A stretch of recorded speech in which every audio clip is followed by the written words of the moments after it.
오늘은 팥죽 한 그릇의 시대라는 제목 가지고 창세기 25장 29절부터 34절까지 말씀을 좀 살펴봤으면 좋겠습니다. 여러분, 우리는 하루에 얼마나 거래를 하며 살까요? 하루에 얼마나 우리는 무엇인가를 사고 팔까요? 도시 성인들의 경우 평균적으로 10회 정도 하루에 직간접적인 거래를 한다고 이야기합니다. 예를 들어서 밥을 사 먹거나 커피를 사 먹거나 물건을 사는 등 우리는 직간접적인 경제활동을 하루에 10번 정도 하는 거죠. 그런데 이런 직간접적인 경제활동 외에도 우리의 시간, 에너지, 집중, 이런 것들, 감정, 이런 것들 끊임없이 우리는 무엇인가 지불하면서 살아가는 게 인생이 아닐까 싶습니다. 그만큼 거래는 우리의 삶에 있어서 매우 중요한 요소입니다. 오늘 본문에 보면 에서와 야곱에 대한 이야기입니다. 그런데 특별히 둘 사이에 나타난 하나의 거래에 대해서 성경은 다루고 있어요. 사실 어떻게 보면 이 거래는 어린아이 장난 같은 거죠. 아이들이 장난스럽게 밭죽 한 그릇 갖고 장난스럽게 뭔가를 거래하는 것 같아요. 그런데 성경은 이 이야기에 대해서 어쩌면 사소해 보이고 장난 같은 이야기에 대해서 굉장히 비중 있게 다룹니다. 그리고 성경에서 가장 유명한 이야기 중에 하나가 오늘 본문의 이야기예요. 그렇다면 왜 성경은 이 사실에 대해서 이렇게 강조하고 있을까요? 저는 오늘 본문을 통해서, 이야기를 통해서 정말 우리가 배울 수 있는 점은 무엇인지, 이를 통해서 하나님께서 주고자 했던 메시지는 무엇인지 여러분과 함께 나누길 원합니다. 그리고 함께 우리가 어떻게 살아야 될지에 대해서 고민하고 기도하는 시간을 좀 가졌으면 좋겠습니다. 첫 번째로 오늘 본문에서 알 수 있는 게 있어요. 그건 뭐냐면 우선순위입니다. 우선순위. 우리 29절부터 30절까지 말씀을 함께 한번 읽어볼까요? 같이 읽도록 하겠습니다. 야곱이 죽을 쑤었더니 에서가 들에서 돌아와서 심히 피곤하여 야곱에게 이르되 내가 피곤하니 그 붉은 것을 내가 먹게 하라 한지라. 그러므로 에서의 별명은 에돔이더라. 에서는 사냥꾼이었어요. 사냥꾼이었기 때문에 들에 나가서 사냥을 하다가 사냥을 마치고 돌아오는 길이었어요. 아무래도 하루 종일 했으니까 몸이 피곤했겠죠. 피곤하고 지치고 배고팠던 것 같아요. 근데 집에 돌아왔는데 때마침 야곱이 팥죽을 만들고 있었어요. 피곤하고 이렇게 지쳐서 집에 돌아왔는데 맛있는 음식 냄새가 나는 거예요. 그러자 에서가 뭐라고 그랬을까요? 야곱에게, 야곱아, 너 나에게 그것 좀 줘. 내가 좀 먹게. 이렇게 이야기했어요. 그러자 야곱은 어떤 반응을 보였을까요? 우리 32절 말씀 같이 한번 읽어볼까요? 같이 읽도록 하겠습니다. 야곱이 이르되 형의 장자의 명분을 오늘 내게 팔라. 에서가 이르되 내가 죽게 되었으니 이 장자의 명분이 내게 무엇이 유익하리로. 야곱이 형이 배고파서 야 팥죽 좀 줘. 그랬더니 뭐라고 그러냐면 그냥 공짜로 못 주고 형 장자의 명분을 나한테 줘. 나한테 팔아. 그럼 장자의 명분을 나한테 주면 내가 팥죽 한 그릇 줄게. 이렇게 이야기한 거예요. 여러분이라면 어떻게 하겠어요? 팔겠습니까? 장자의 명분은 이런 거예요. 장자만이 갖고 있는, 맏아들만이 갖고 있는 특권이 몇 가지 있습니다. 첫 번째 특권은 뭐냐면 아버지에게 상속을 다른 자녀들보다 더 많이 받아요. 예를 들면 상속을 2배를 받아요. 보통은. 그러니까 2배 더 많은 상속을 받을 수 있는 권리가 장자의 명분이에요. 뿐만 아니라 장자는 아버지가 죽은 다음에 이 집안의 지도자가 되는 특권이 있는 거예요. 그래서 장자의 권리란 뭐냐 했을 때 상속을 더 많이 받고 지도자직을, 어른직을 대신할 수 있는 권한이 있는 게 장자예요. 그 명분을 팔려고 그런 거죠. 그런데 우리가 한 가지 조심할 게 있어요. 그건 뭐냐면 우리는 개인주의 사회에 살아요. 그러면 내가 동생보다 내가 2배를 더 받아? 엄청 좋은 거네 이렇게 생각할 수 있는데 고대 사회는 이렇게 개인주의가 발달하지 않고 공동체 의식이 발달되어 있어요. 그래서 장자의 명분을 갖는다. 내가 상속을 2배를 더 많이 받는 이유, 내가 지도자가 되는 이유는 뭐냐면 우리 집안 전체를 돌보라는 거예요. 그래서 예전에 보면 어른들은 큰아버지가 조카들 다 뭐예요? 공부도 가르치고 그러잖아요. 그런 책임 있는 자리에 오르는 것을 의미하는 거예요. 그래서 2배의 상속을 받는 이유는 뭐냐면 너가 맡아야 될 책임이 더 많기 때문에 더 많은 권리를 주는 거예요. 그리고 또 한 가지, 이 장자의 명분, 세상 사람들이 이 장자의 명분을 하면 상속을 더 많이 받고 그 집안의 어른이 되는 권리예요. 그런데 믿는 집안, 아브라함 믿는 집안이잖아요. 믿는 집안은 이 장자의 명분이 보다 중요한 의미가 있습니다. 그건 뭐냐면 하나님의 언약의 계승자라는 특권이에요. 하나님의 언약의 계승자. 하나님께서는 아브라함에게 내가 너에게 지시할 땅으로 가라. 그럼 내가 너로 하여금 큰 민족을 이루고 너가 복의 통로가 되게 내가 할 것이다 라는 약속을 주세요. 큰 민족을 이루고 너를 통해서 세상이 복받게 될 것이라는 약속을 주세요. 이 약속의 계승자라는 의미를 갖고 있는 거예요. 그래서 이 장자의 명분은 영적으로 굉장히 중요한 거예요. 그런데 이 장자의 명분을 야곱이 얘기한 거죠. 형, 그거 나한테 팔아. 그럼 이 팥죽 줄게. 그랬을 때 여러분들이라면 어떡할까요? 여러분 팔겠습니까? 이게 어려워요? 안 팔아야지. 이걸 팥죽 한 거 다 팔 수는 없잖아요. 그런데 안타깝게도 에서는 뭐예요? 팔아요. 파는데 뭐라고 이야기해요? 내가 죽게 되었사오니 이렇게 이야기해요. 사실 사냥을 한 거 힘든 거 압니다. 힘들고 지친 거 압니다. 피곤한 거 알아요. 그런데 여러분 진짜 죽게 되면 이런 말도 못해요. 쓰러져 있지. 이 죽게 되었다는 것은 그냥 명분이지 실제 사실을 묘사한 게 아니에요. 내가 파는데 그냥 팔 수 없으니까 내가 죽기 직전인데 그게 뭐가 중요해. 이렇게 자기 명분을 핑계거리를 만든 거예요. 그럼 왜 에서는 이렇게 자신의 장자의 명분을 팔았을까요? 여기서 우리가 알 수 있는 점 무엇일까요? 무엇보다도 여기서 알 수 있는 게 뭐냐? 그것은 에서가 장자의 명분을 소홀히 하고 있음을 보게 돼요. 장자의 명분을 팥죽 한 그릇보다 못하게 여긴 거죠. 예를 들면 우리가 거래에 대해서 이야기하는 거잖아요, 지금요. 여러분들은 무엇인가를 거래를 합니다. 무엇인가를 팔아요. 그럼 어떤 걸 팔아요? 내게 필요 없는 거를 팔고 내게 필요한 것을 얻는 거예요. 그러니까 장자의 명분과 팥죽 한 그릇, 에서에게는 장자의 명분보다 팥죽 한 그릇이 뭐예요? 더 가치가 있는 거예요, 지금. 그럼 왜 장자의 명분보다 팥죽 한 그릇이 더 가치가 있다고 느꼈을까요? 장자의 명분은 눈에 보이지 않습니다. 그리고 장자의 명분은 먼 미래의 이야기예요. 그런데 팥죽 한 그릇은 뭐예요? 눈앞에 보여요. 현실의 문제예요. 나의 필요를 지금 채워줄 수 있어요. 그런데 장자의 명분은 지금 당장 내 눈앞에 있는 문제를 해결해 줄 수 없는 거예요. 그래서 팥죽 한 그릇에 장자의 명분을 판 것은 눈앞에 보이는 현실적인 이익을 위해서 미래의 가치를 판 거예요. 그럼 우리는 어떨까요? 그날의 에서가 장자의 명분을 팥죽 한 그릇에 팔았는데 우리는 어떨까요? 우리는 팥죽 한 그릇에 장자의 명분을 팔고 있지는 않을까요? 현대 심리학에 즉각적 만족 기제라는 용어가 있어요. 즉각적 만족 기제. 이게 무슨 의미냐면 앞으로 주어질 보상보다는 눈앞의 이익을 선호하는 성향을 이야기하는 거예요.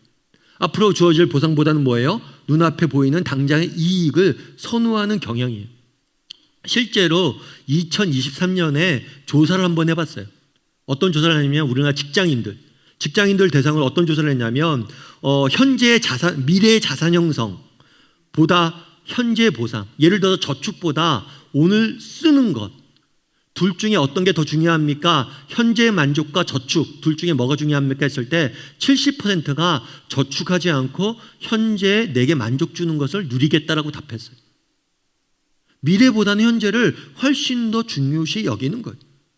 미래를 보기 위해 저축하기보다는 현재의 보상, 소비를 통해서 만족을 누리는 것을 더 추구하려는 것이죠. 그래서 오늘날 우리 시대는 어떤 시대에 살고 있느냐? 미래보다는 당장 눈앞에 보이는 현실적인 유익, 이익 이런 것들을 추구하는 게 우리 시대의 흐름이라는 거예요. 그럼 이런 시대를 살고 있는 우리는 어떨까요? 여러분들은 어떠세요? 정말 눈앞에 보이는 이익과 정말 눈에 보이진 않지만 앞으로 주어질 가치, 둘 중에 무엇을 더 추구하고 살아가고 있습니까? 정말 눈에 보이는 육적인 것들에만 관심을 가지고 눈에 보이지 않는 미래, 영적인 것들에 대해서는 관심을 갖지 않고 살아가고 있지는 않냐는 거예요. 원석훈 집사님 기도도 해주셨는데 정말 우리 가정의 달이잖아요. 여러분들 가정의 달인데 정말 우리 자녀들에게 정말 무엇을 가리키는 걸 가장 중요시 여기고 살아가고 있습니까? 정말 우리 자녀들이 믿음 안에 자라가는 것, 그것이 내 삶에 있어서 가장 중요한 우선순위입니까? 아니면 당장 우리 자녀가 공부 잘하고 좋은 대학교 가고 좋은 직장에 취직하는 것, 그것이 더 큰 가치 비중을 차지하고 있습니까? 여러분 정직하게 한번 물어보세요. 우리 아이들이 서울대학교를 갑니다. 우리 아이들이 서울대 가서 기쁜 것보다 우리 아이들이 오늘 교회 나와서 예배 드리는 것, 그것이 더 기쁩니까? 여러분, 우리는 무엇을 우선순위를 두고 무엇에 가치를 두고 무엇을 더 소중히 여기며 살아가는지 돌아봐야 돼요. 우리 아이들이 좋은 직장에 취직하고 정말 우리 아이들이 좋은 회사에 가고 학교에 가고 성적을 잘 맞고 성공하고 이런 것도 중요하지만 오늘 교회 나와서 예배 드리는 것, 이것이 더 기쁘고 더 감사하고 이것을 더 소중히 여기고 있는지 돌아봐야 돼. 만약에 내가 그렇지 않다면 우리는 에서를 욕할 이유가 없어요. 왜요? 에서가 우리니까요. 야, 에서는 어떻게 팥죽하는 것에 장자의 명분을 파냐? 과연 그것이 에서의 모습일까요? 나와 무관한 에서만의 모습일까요? 우리의 모습은 아니냐는 거예요. 여러분 정말 돌아보세요. 정말 세상 속에 내가 해야 될 일들이 많습니다. 그렇죠. 열심히 일해야죠. 돈도 벌어야죠. 성공도 해야죠.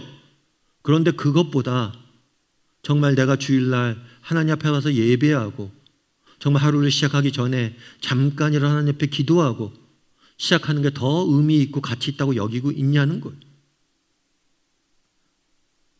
예전에 한번 그런 실험을 했어요. 저도 한번 소개해 드렸는데 미국에 있는 스탠퍼드 대학교에서 뭘 실험했냐면 마시멜로 실험을 했어요. 그건 뭐냐면 4살 난 아이, 우리 이제 유아 세례도 했는데 어린 아이들에게 이렇게 얘기하는 거죠. 야, 여기 마시멜로가 있는데 너 여기 마시멜로 있다. 그런데 내가 15분만 너 먹지 않고 참으면 하나 더 줄게 하고 나간 거예요. 조금 이렇게 비인격적인 실험이긴 한 것 같아요. 애들한테 먹을 거 갖고 장난치는 거니까. 그런 실험을 했는데 어떤 아이들은 그것을 기다리지 않고 먹었어요. 그리고 어떤 아이들은 15분을 기다렸어요. 그래서 이 아이들을 30년 동안 이후에 어떤 삶을 살았는지 추적하는 거예요. 추적 관찰한 거예요. 그랬을 때 정말 그냥 먹은 아이가 아니라 15분 동안 기다렸던 아이들, 그런 아이들은 학업 성취나 직업 만족도나 인간관계나 심지어 육체적 건강을 보여주는 체질량 지수조차도 더 높게 나와서 좋게 나왔어요. 그만큼 당장의 눈앞의 이익이 아니라 보이지 않지만 앞으로 주어질 것에 대해서 소중히 여기는, 볼 줄 아는 아이들의 인생을 훨씬 더 건강하게 잘 산다는 거예요. 그러면 왜 이런 현상이 일어났을까요? 이것들 조사해 봤어요. 왜 어떤 아이들은 참고 어떤 아이들은 참지 못할까? 이것은 개인의 문제가 아니에요. 개인의 자제력의 문제가 아니에요. 그 사람들이 연구를 해보니까 참는 아이들, 참지 않은 아이들 비교해 보니까 참지 못한 아이들은 비교적 환경이 내일을 보장하지 않는 환경, 예를 들어서 가난해서 정말 저축을 하지 않고 이렇게 오늘 하루 겨우 먹고 사는 이런 내일을 위해서 뭔가 투자하지 않는 환경에서 자란 아이들이 주로 그냥 먹는 거예요. 다르게 말하면 내일을 바라보지 못하는 가정 환경에서 자란 아이들이 자제력을 잃는 거예요. 결국 이 실험에서 알 수 있는 건 뭐냐면 내일을 바라볼 줄 아는, 보이지 않는 내일을 바라볼 줄 아는 것들의 소중함에 대해서 이 실험을 통해서 보여준 거예요. 여러분 그날의 에서는 어땠습니까? 당장 눈앞에 보이는 현실, 문제, 유익, 팥죽 한 그릇 이것만 바라봤어요. 앞으로 내게 주어질 지금 당장 보이지 않지만 우리에게 약속되어져 있는 것들, 이런 걸 바라보지 못한 거죠. 신약에 와서 바울은 뭐라고 이야기합니까? 바울은 비교의 명수였어요. 나타날 영광, 현재의 고난은 장차 나타날 영광과 비교할 수 없도다. 현재 힘들고 어렵지만 우리에게 약속되어 있는 나타날, 지금은 보이지 않지만 나타날 그 영광이 훨씬 더 크다는 거예요. 어떻게 바울이 그 위대한 삶을 살 수 있었습니까? 이 나타날, 보이지 않지만 앞으로 나타날 영광을 바라볼 수 있었기 때문이에요. 그래서 여러분 한번 점검해 봤으면 좋겠어요. 정말 나는 한 주간 살아가면서 눈에 보이는 것들, 눈앞에 있는 현실, 이런 것들에만 집중해 살아가고 있지 않은지, 보이지 않는 영적인 세계, 보이지 않는 하나님 나라, 앞으로 우리가 가게 될 하나님, 영원한 하나님 나라, 이 영적인 것들에 얼마나 관심을 갖고 살아가고 살았는지 한번 점검해 봤으면 좋겠어요. 그래서 당장의 눈앞에 보이는 유익이 아니라 당장은 보이지 않지만 보다 소중한 가치를 정말 소중히 여길 수 있는, 중요시 여길 줄 아는 그런 사람이 되기를 주님의 이름으로 소원합니다. 우리 옆 사람에게 인사했으면 좋겠습니다. 우선순위를 분명히 합시다. 한 번 더 인사할까요? 보이지 않는 것들을 추구합시다. 보이는 육적인 것들이 아니라 보이지 않는 영적인 것들을 추구할 줄 아는 우리 모두가 되었으면 좋겠습니다. 두 번째로 오늘 본문에서 알 수 있는 게 뭐냐? 그것은 뭐냐면 일관성의 문제예요. 일관성의 문제. 우리 33절부터 34절까지 말씀을 같이 한번 읽어볼까요? 같이 읽도록 하겠습니다. 야곱이 이르되 오늘 내게 맹세하라. 에서가 맹세하고 장자의 명분을 야곱에게 판지라. 야곱이 떡과 팥죽을 에서에게 주매 에서가 먹으며 마시고 일어나 갔으니 에서가 장자의 명분을 가볍게 여김이었더라. 뭐라고 그러냐면 에서 그런 거죠. 아, 배고파, 팥죽 좀 줘. 형, 그러면 나한테 장자의 명분 팔아. 그래, 알았어. 죽게 됐는데 그게 뭐가 중요해? 내가 팔게 너한테. 근데 이 장자의 명분이라는 게 보이지 않잖아요. 그러니까 형, 맹세해 나한테. 다르게 얘기하면 각서 쓰라는 거예요. 나 당신에게 장자의 명분 팝니다 라고 각서를 쓰라는 거예요. 알았어, 각서도 써줄게. 말로만 판 게 아니라 각서도 써준 거예요. 그러면 성경은 분명히 이야기합니다. 뭐라고 얘기해요? 에서가 장자의 명분을 가볍게 여겼다, 소홀히 여겼다, 이렇게 이야기합니다. 그런데 재미있는 것은 그 다음이에요. 우리 창세기 27장 34절 말씀을 같이 한번 읽어볼까요? 같이 읽도록 하겠습니다. 에서가 그의 아버지의 말을 듣고 소리질러 슬피 울며 아버지에게 이르되 내 아버지여 내게 축복하소서 내게도 그리하소서. 이게 어떤 일이냐면 이삭이 나중에 맏아들 에서를 축복하려고 합니다. 그런데 축복하려고 하는데 공개적으로 하지 않아요. 몰래 에서를 축복하려고 그래요. 이거는 굉장히 잘못된 거예요. 고대 사회에서 자녀를 축복할 때는 공개적인 자리에서 해야 돼요. 몰래 축복한다는 것은 뭔가 문제가 있다는 거예요. 잘못된 일을 행하고 있다는 거예요. 그럼 그걸 알면서도 이삭은 뭐란 거예요? 야곱, 에서를 축복하려고 그랬어요. 그런데 이 사실을 리브가가 알았어요. 그래서 야곱에게 야, 네가 대신 가서 받아, 축복. 그래서 야곱이 대신 가서 장자가 받아야 될 축복을 받습니다.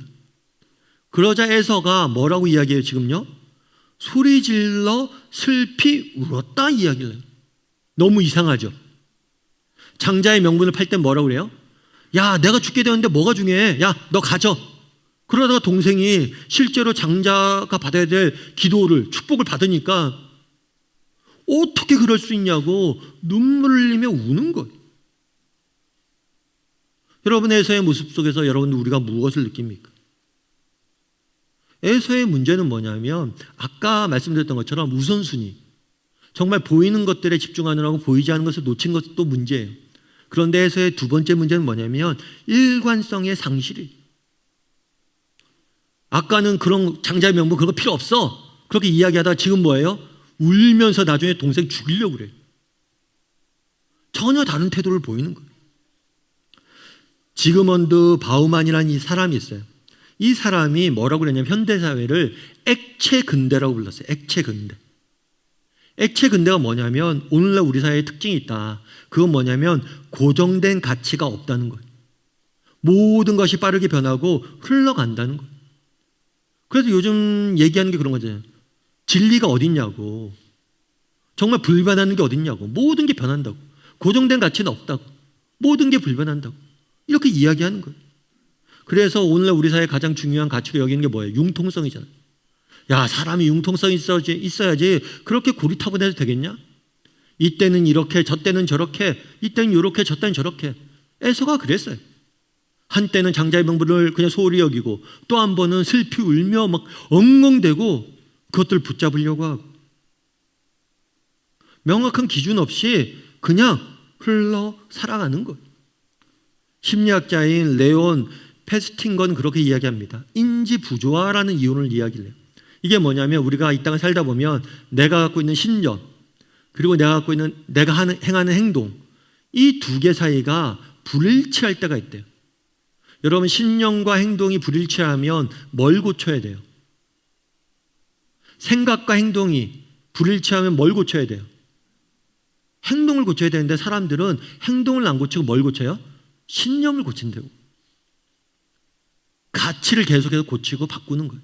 이게 오늘날 우리 사회의 현상이라는 거죠. 그러면 우리는 어떻습니까?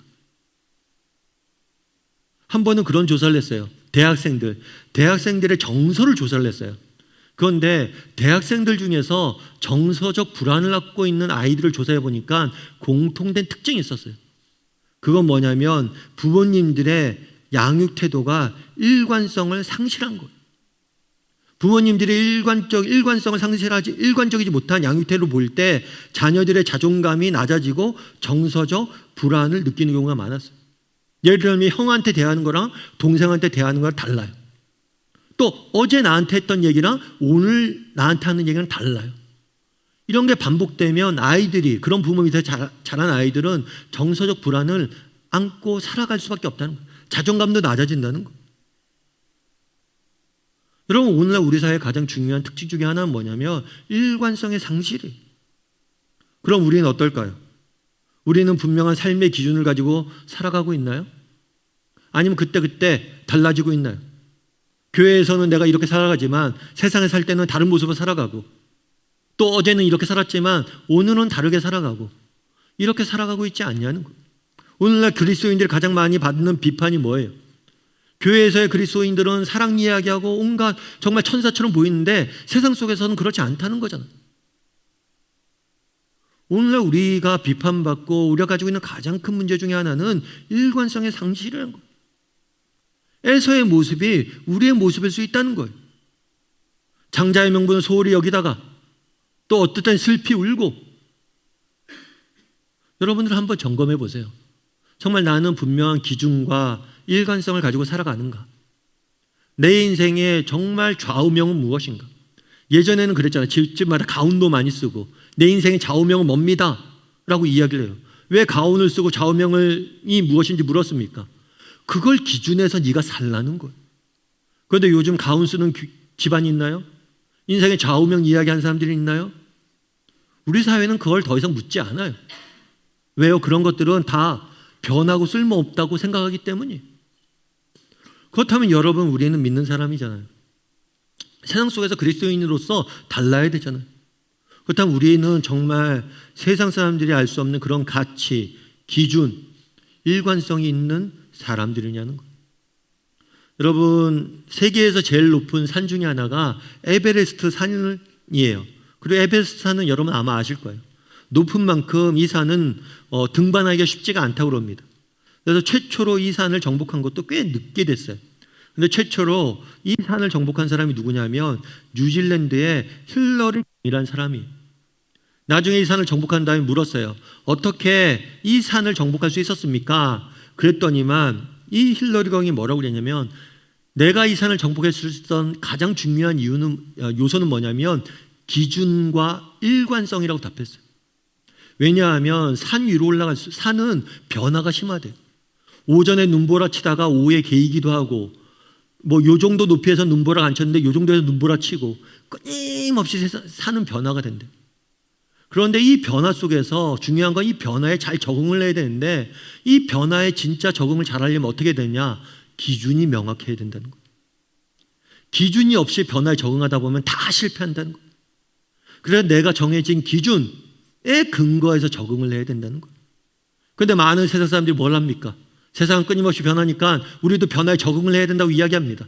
그런데 기준이 없이 변화에 적응하니까 적응이 안 되는 거예요. 그럼 정말 우리 인생을 그러면서 제일 등반에 있어서 중요한 게 기준과 일관성이라고 이야기한 거예요. 여러분, 많은 사람들이 인생을 산에 오르는 것에 비유합니다. 왜 그래요? 정말 우리 인생도 살기 힘들잖아요. 끊임없이 세상이 변화되잖아요. 그런데 정말 이런 세상 속에 살아가기 위해서 우리에게 진짜 필요한 게 있어요. 그건 뭐예요? 기준이에요. 기준. 그래서 바라기는 우리 그리스도인들이 기준과 같은 삶을 살았으면 좋겠어요. 우리 어렸을 때 운동장에 조회를 하잖아요. 정말 조회할 때 교장 선생님 모아놓고 학생들이 다 모이잖아요. 그때 제일 먼저 하는 일이 뭐예요? 기준을 세우잖아요. 기준하면 기준의 역할은 뭐예요? 움직이지 않는 것, 변하지 않는 것. 여러분 인생에 기준이 있습니까? 여러분 인생에 변하지 않는 그 표대가 있냐는 거예요. 바울은 표대를 향하여 내가 달려간다라고 이야기합니다. 여러분 인생에 기준과 표대가 있는지 한번 점검해 보세요. 그리고 그 기준과 표대가 있는지 점검해 보고 세상 속에서 우리 그리스도인들이 이 기준과 표대가 되는 저나 여러분이 되기를 주님의 이름으로 소원합니다. 우리 옆 사람에게 이렇게 인사했으면 좋겠습니다. 기준이 됩시다. 한 번 더 인사할까요? 일관성을 중요시 여깁시다. 마지막으로 오늘 본문에서 알 수 있는 건 뭐냐면 목적과 수단의 문제예요. 목적과 수단. 우리 31절부터 32절까지 말씀을 같이 한번 읽어보면 좋을 것 같습니다. 같이 읽도록 하겠습니다. 야곱이 이르되 형의 장자의 명분을 오늘 내게 팔라. 에서가 이르되 내가 죽게 되었으니 이 장자의 명분이 내게 무엇이 유익하리요. 야곱은 에서에게 장자의 명분을 팔라고 이야기합니다. 그렇다면 이 야곱의 행동에 대해서 우리는 어떻게 봐야 될까요? 야곱은 그랬던 것 같아요. 그날 즉흥적으로 장자의 명분을 팔라고 한 것 같진 않아요. 야곱은 언제나 뭐에 관심이 있었어요? 내가 형보다 먼저 태어났어야 되는데. 야곱의 이름이 뜻이 뭐냐면 붙잡다예요. 붙잡다. 태어날 때 형의 발목을 붙잡은 거예요. 왜요? 내가 먼저 태어나려고. 내가 형이 돼야 되는데. 늘 이런 생각을 갖고 살았던 거예요. 그래서 장자의 명분을 자기가 받길 원했고 기회가 생기니까 뭐예요? 그거를 살려고 그랬던 거예요. 그렇다면 이런 야곱의 행동에 대해서 우리가 어떻게 봐야 되냐는 거예요. 무엇보다도 우리가 긍정적인 면은 있죠. 그건 뭐예요? 야곱은 장자의 명분. 사실 그렇잖아요. 여러분, 팥죽 한 그릇은 눈에 보입니다. 이건 현실적인 유익이에요. 이거는 내 가치죠. 현실적 가치예요. 그걸 내가 그냥 형한테 주는 거예요. 대신에 뭘 하는 거예요? 나는 보이지 않는 미래의 가치를 사는 거예요. 다르게 말하면 야곱은 장자의 명분을 소중히 여길 줄 알았어요. 영적인 것들에 대한 관심이 많았고 하나님의 언약을 계승해야겠다는 그런 마음들이 있었던 거예요. 이런 면에서는 긍정적인 면으로 볼 수가 있습니다. 다만 그런데 야곱은 잘못됐어요. 뭐가 잘못됐어요? 잘못된 방법으로 이 장자의 명분을 사려고 했던 거예요. 여러분, 장자의 명분이 이게 거래할 수 있는 게 아니잖아요. 장자의 명분을 주는 건 누구예요? 장자의 명분을 주는 건 누구예요? 하나님이에요. 언약을 주신 분은 하나님이에요. 에서를 먼저 태어나게 하신 분은 누구예요? 하나님이에요. 그런데 이것을 인간적인 방법, 인간적인 수단으로 자기가 찾을 수 있다고, 뺏을 수 있다고 생각한 거예요. 주시는 분은 하나님이고 장자의 명분은 거래 대상이 아니에요. 그럼에도 불구하고 거래 대상으로 살려고 했던 거예요. 그럼 왜 이런 현상이 일어났을까요? 그거는 목적과 수단을 오해했기 때문이에요.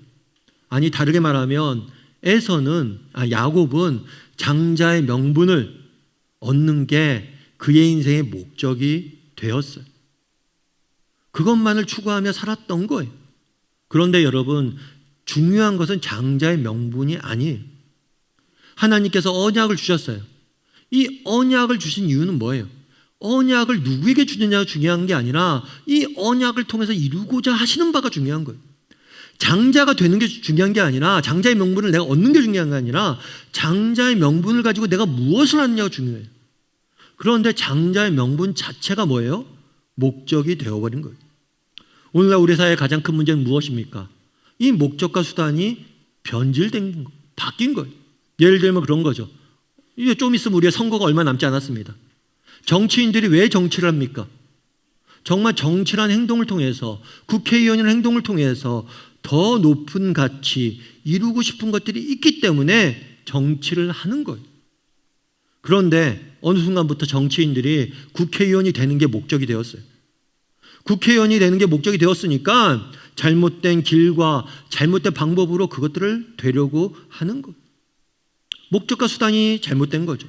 자녀 양육도 마찬가지예요. 여러분, 우리가 자녀가 좋은 대학교 가길 원하죠. 저도 우리 자녀가 좋은 대학교 가길 원합니다. 그러면 왜 우리 자녀들이 좋은 대학교 가길 원하세요? 우리 자녀들이 정말 자신의 삶을 가치 있고 의미 있게 살길 바라기 때문이에요. 행복하게 살길 바라기 때문이에요. 그래서 좋은 대학교 가길 바라는 거예요. 그래서 좋은 대학교 가는 건 목적이 아니라 방편이에요. 따라서 우리 자녀들이 좋은 대학교 못 가도 정말 자신의 삶을 가치 있게 살고 자신의 삶을 의미 있게 살고 행복하게 살면 되는 거예요. 그런데 우리는 자칫하면 이거 좋은 대학교 가는 게 뭐예요? 목적이 된 거예요. 그래서 이 목적을 못 이루어서 자녀와 부모 사이의 관계가 틀어지고 자녀들이 상처받고 어려워지는 거예요.